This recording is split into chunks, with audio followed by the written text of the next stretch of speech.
Okay, this is a reaction video. This is from Passport 2. It's called Five Random Things Germans Do That Just Make Sense. Well, as somebody who's been to Germany, one thing that I think they should do is they should always host the World Cup because they do it as well. I mean, talk about efficient, incredible experience for everybody.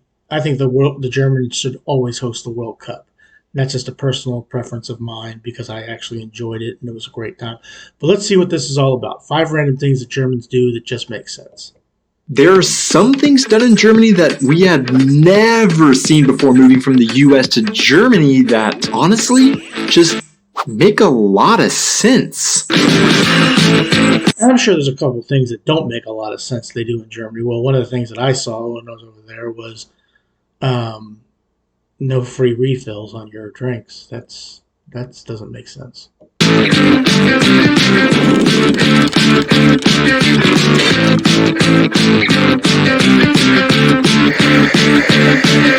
Hey guys, and welcome back to our channel. I am Donnie, and along with my wife Aubrey, we are two Americans currently living in Germany and sharing all of our experiences living and traveling throughout Europe. Maybe you guys have seen it, the TikTok and Instagram reel trends of people making videos about things that just make sense in a specific location. If you haven't, these are videos of people showing things around a specific place like their home, a city, or a country. You know, everybody does this. So what the hell? Come on. And they show things that seem extremely logical that maybe You see that in a lot of football matches when a guy's trying to make a point. only they do there. Well, over the 2.5 years that we have lived in Germany, we have found a few things that we had never seen before, or we just simply do differently in the US. And that is exactly what we're going to talk about today in our video. In Germany's defense, these just make sense. Well, I don't know that you need to defend Germany. I mean, they do things their own way. It's like we do things our own way. First, I have to say that we are originally from a state in the southern US called Oklahoma and now live in the southwestern German state of Rhineland-Pfalz. And that both of these places have their own unique subcultures that may not be representative of the two countries as a whole. Therefore, let me know your individual experiences with these things in the comments below and where you are from. Also, if you're from a different country than these two, we want to hear about what these things are like where you live. And let's just remember, just because one place does something one way and another place does something another way, it doesn't always mean there are rights and wrongs. I think we got that. I think we understand that. That doesn't necessarily need to be explained to us. You know, everybody has their own culture, their own way of doing things, and that's perfectly fine. As long as you're not hurting anybody or breaking the rules or something, then you should be fine. Maybe just simply different ways of doing things. Want to ride on my dandy horse?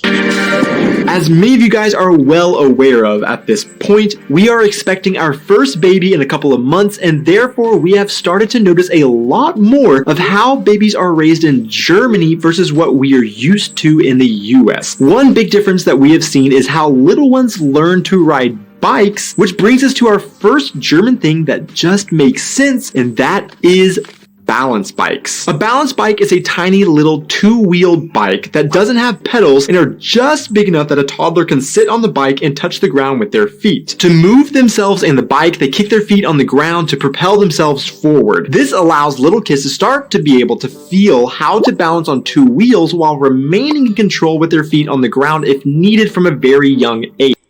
Now, I never had one of those, and I grew up in America. We don't have those. I don't see those a whole lot. But yeah, to be fair, that does make a lot of sense. It makes an awful lot of sense to have something like that for a toddler to get used to sitting on that thing, because everybody who's ever get on a bike for the very first time is doing this and falling on your tuchus. But yeah, that does make sense. And this is a true authentic German invention, as the first balance bike was called a Laufmaschine, was nicknamed the Dandy Horse, and was invented in 1817 in Mannheim by Karl Dreiss. In the US, I've been to Mannheim. Little kids will typically start riding bikes with 2 training wheels on the back wheel, and then around 4 to 9 years old, with some kids earlier or later, they will take off the training wheels and learn to ride a bike on just 2 wheels. Because of this, a classic summertime scene in the US is a little kid wobbly on a 2-wheel bike for the first time with a parent running behind them to catch them as they fall. However, in Germany, most little kids learn to balance themselves from the get-go on balance bikes, making the transition to bikes with pedals flawless. I'm not saying that you don't see the same scene with parents teaching their kids to balance on a bike in Germany, but in our 2.5 years over here, we see way more tiny kids zipping around on 2 wheels much earlier than Americans. In Germany, kids starting as early as 12 to 18 months are already using balance bikes over here, and therefore, balance bikes simply seem to make sense for little ones to learn to balance from the very start. And this is also one of those things that is, one culture does one thing one way, one culture does things another way. There's no right or wrong way to do things. The training wheels work pretty fine, pretty good, and it's something that's been done, passed down. Father did it with his father, and so forth. And my father, that's how my father learned to ride a bike. He taught us how to ride a bike. That's how my sister and brother-in-law taught their kids how to ride their bikes, and so forth. But there's no right or wrong way about this. Now, I will put the caveat that balance bikes are starting to creep into the US, but overall, they are very unknown, and we for sure saw our first ones once we moved over here to Europe. But let me know in the comments though, when did you learn to ride a bike, and how did you do it? Was it with a balance bike?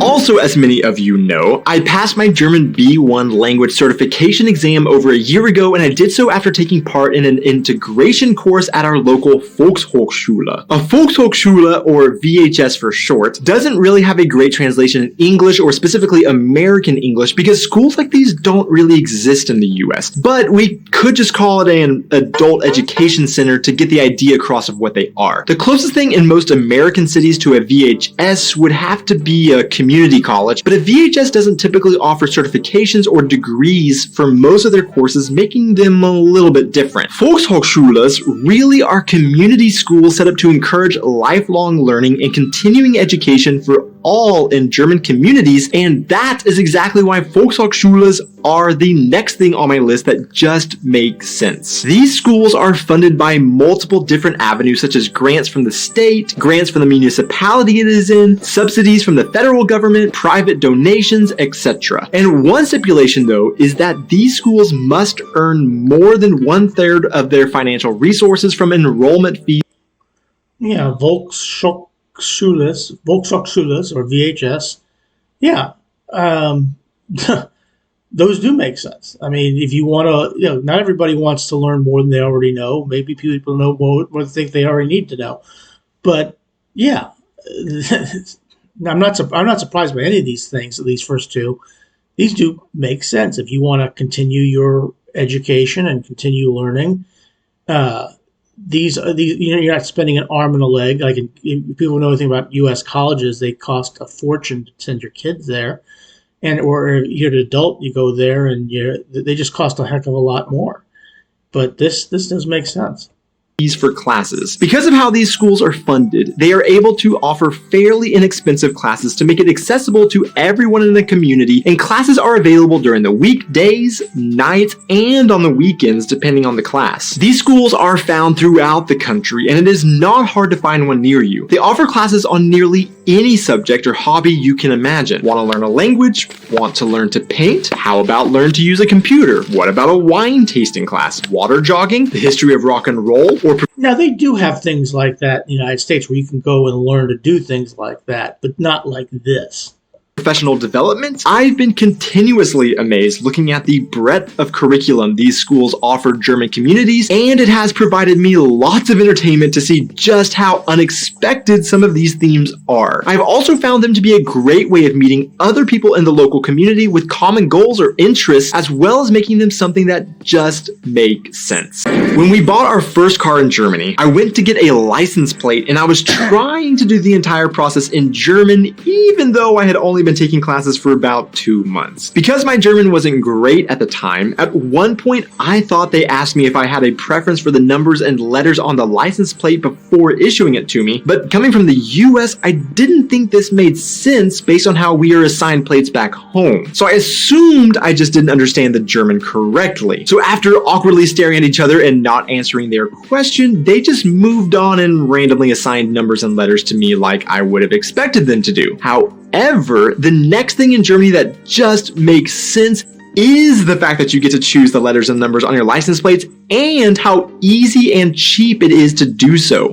Now, in the US, you can do that. You can choose your license plate. You can choose what you want to put on your license plate. US, the rules are different from state to state when it comes to license plates, but overall, we kind of have 3 general broad categories of license plates: the state-issued standard plates, specialty plates, and vanity plates. So you can do pretty much the same thing they do in Germany and the United States, but it's just done a little bit differently. Much more common standard state-issued plates generally just have random numbers and letters on them, and you just accept what you are given. Yeah, most people don't really give a rat's rear end about, and most people don't even know their own license plates. And the only time they are even concerned with it is when it comes to registration of the vehicle, which you have to do on a yearly basis. It's not something that is a big deal in the United States. Specialty plates deviate from the standard state design plate and cost extra money to add extra flair to your vehicle, and vanity plates are plates in which you can write a special phrase unique to your vehicle on rather than random assigned letters and numbers. Each state has different prices for these, ranging from $5 all the way up to $100, and it can take an extremely long time to do the application process and to receive a vanity plate. As an example, in our home state of Oklahoma, the fee for a vanity plate is $25. You submit an application with what you want on your plate, and then it can take up to 4 months to hear back and receive your plate if it is approved. In Germany, on the other hand, all you must do is pay €10.20, add another €2.60 if you reserve online, and you can get a unique vanity-like plate on the standard issued plates on the same day. When you are getting a new license, and that's nice to get done quick, but I'm not sure that's something that a lot of Americans, majority of Americans don't really care about something like this. But to be fair to him, if it is something that you care about, it does make sense that you can get it rather quickly rather than waiting 4 months for it to come through. Plate, you are actually allowed to pick the letters and numbers on the standard plate, or you can reserve it in advance. Now, there are a few exceptions when I say you can pick whatever you want. First, obviously, what you want. Well, obviously, whatever you want. Come on. You could put something horrible on there, and yeah. Must still be available and not already on someone else's car. Second, letter or number combinations that have Nazi connotations are free. Yeah, you're not going to put, if you want to put Adolf Hitler, or look, I know how the German people feel about World War II and how they feel about the Nazis and Adolf Hitler in general. Yeah, you're not going to put something like that on, and you should show respect for the Germans on that. Forbidden. And third, the first letters on the plate represent the city or district a car is registered in, and that is mandatory. For example, Berlin plates will have a B, or Dortmund has a DO. After these standard letters, I'm sure Hamburg has an H, and Munich has an M, and Frankfurt has an F, and all that, and so on. You can choose the letters and numbers, and this is when people start to have fun. Common things. I kind of regret not being able to go to. We had a choice when we were there: go to Berlin or go to Munich. And I was happy I was able to go to Berlin. Berlin was wonderful. But more and more I think about it, I should have gone to Munich. Let me know in the comments below. Should I have gone to Munich? Things to do are initials, birth dates, anniversaries, or whatever comedic genius strikes a person. In fact, if you have ever heard the stereotype that Germans aren't funny, all you need to do is just take a road trip on the Autobahn and read the plates along the way to prove. Sexy. Okay. Dumb. Rowdy. Brain. Psst. Okay. This stereotype wrong. Coming up with your own plate numbers is great because it makes it easier to remember, and I love how much easier Germany makes it rather than sending in an application that can take weeks to months to be approved. And I would like to know, what are some of the funniest license plate combinations that you have ever seen? I wonder if someone would put down like, I hate Bayern Munich, or If you're in, Dortmund, I hate Schalke, or Schalke, I hate Dortmund. I wonder if they have football plates that where you hate the rival club or just hate Bayern Munich because they win everything.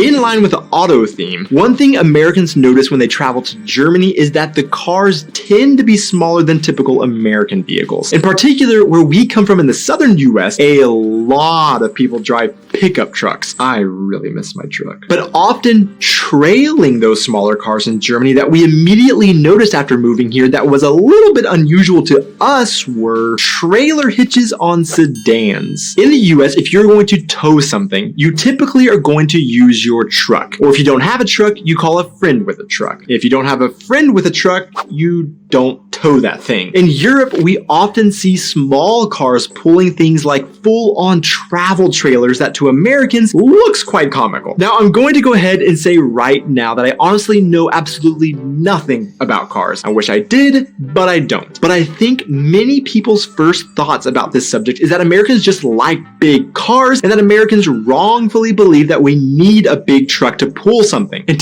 I've never owned a truck, never wanted to own a truck, never had a desire to own a truck. And I know a lot of people who are like that. But yeah, that was something I did notice. I didn't think a whole lot of it when I was over there.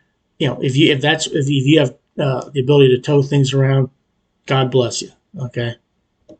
To some extent, this may be true. However, I started looking into why we see small cars in Europe pulling so much more than cars in the US, and I was surprised to learn that one reason is that we have different ways of measuring towing capacity safety standards between the US and Europe. This means that often the exact same vehicle in Europe and in the US will have different towing capacities, with the car in the US having much lower legal towing capacity limits, or in some cases it is even more extreme. For example, I did a quick search to see what the towing capacity limits of the first German car I thought of, a Volkswagen Golf, was, and an American website listed that the Volkswagen Golf, along with all of its variations, isn't designed to tow any cargo and has their towing capacity limit listed as towing not recommended. However, a quick search on a German car website, and I found they list a Volkswagen Golf 7 does have a towing capacity of 680 kilograms to 1800 kilograms under different situations. Now, if any of you would like to explain further the reason for these differences in the comments, I would welcome you to do it. However, I find it great that in Germany you don't need a truck to pull something, and your small family car can easily attach a trailer to it for moving, a bike rack to bring bikes with you on a road trip, or to pull a massive camper van that dwarfs the vehicle pulling it. No, I suppose that makes a certain amount of sense, but it also depends on if you have something that you need to have towed. And that's what I think from an American standpoint. He should know this too. I mean, from Oklahoma, they probably do a lot more towing because that's a state that has a lot of farms, and people would maybe tow their horses or things like that.